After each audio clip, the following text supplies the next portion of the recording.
Jenius, balik lagi bersama kita Jeff Evandi dan gua Fiaska Rosemary di Play Genius. Kali ini kita mau bahas mitos yang paling gagal yang pernah kita percaya nih Sobat Genius.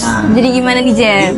Kamu dan Sobat Genius pasti pernah dengar nih bahwa manusia hanya pakai 10% dari otaknya.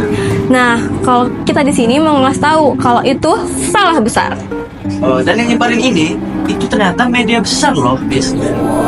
Mitos ini berasal dari pidato William James, seorang psikolog di awal 1900-an. Dalam pidatonya, ia bilang, sebagian besar potensi mental kita belum digunakan. Tapi, kalimat itu dipelintir sama media populer saat itu. Kayak Reader's Digest tahun 1950-an. Akhirnya muncul kutipan palsu.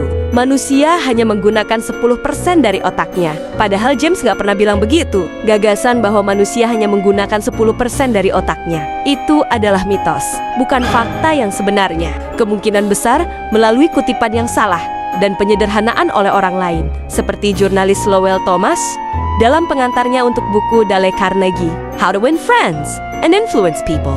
Mitos ini juga kadang-kadang keliru dikaitkan dengan Albert Einstein yang semakin menambah kesan kredibilitas palsu. Contohnya kayak berbicara, berpikir, atau bahkan mimpi. Otak kamu pasti kerja terus. Jadi nggak ada tuh bagian otak yang nganggur sebenarnya. Udah kayak di unlock gitu, udah kayak superpower aja. Artinya bukan cuma 10%. Otak kamu dipakai 100% nih Jeff. Jadi gitu Sobat Genius. Sekarang, teknologi kayak fMRI, Functional MRI, bisa nunjukin kalau hampir semua bagian otak aktif, tergantung aktivitas kita.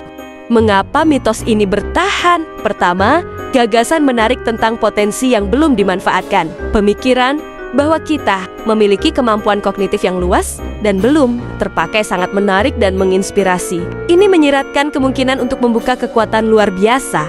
Kedua, penggambaran di media. Film dan fiksi sering menggunakan mitos 10% sebagai alur cerita untuk menjelaskan karakter yang mendapatkan kemampuan super. Ketiga, kesalahpahaman tentang fungsi otak, kompleksitas otak, dan penelitian. Ilmu saraf awal yang kurang akurat mungkin berkontribusi pada kesalahpahaman awal. Kesimpulannya, gagasan 10% otak adalah mitos yang tidak memiliki dasar ilmiah. Meskipun William James berbicara tentang potensi mental yang belum dimanfaatkan, dia tidak pernah menyarankan bahwa kita hanya menggunakan sebagian kecil dari jaringan otak fisik kita. Kita menggunakan seluruh otak kita, dan area yang berbeda menjadi lebih aktif, tergantung pada tugas yang sedang kita lakukan. Jadi stop percaya mitos ya Sobat Genius. Kamu udah punya otak yang powerful, tinggal dipakai dan dilatih. Kalau kamu suka fakta-fakta yang kayak gini, jangan lupa like, Komen and share ya Sobat Genius. See you, bye-bye!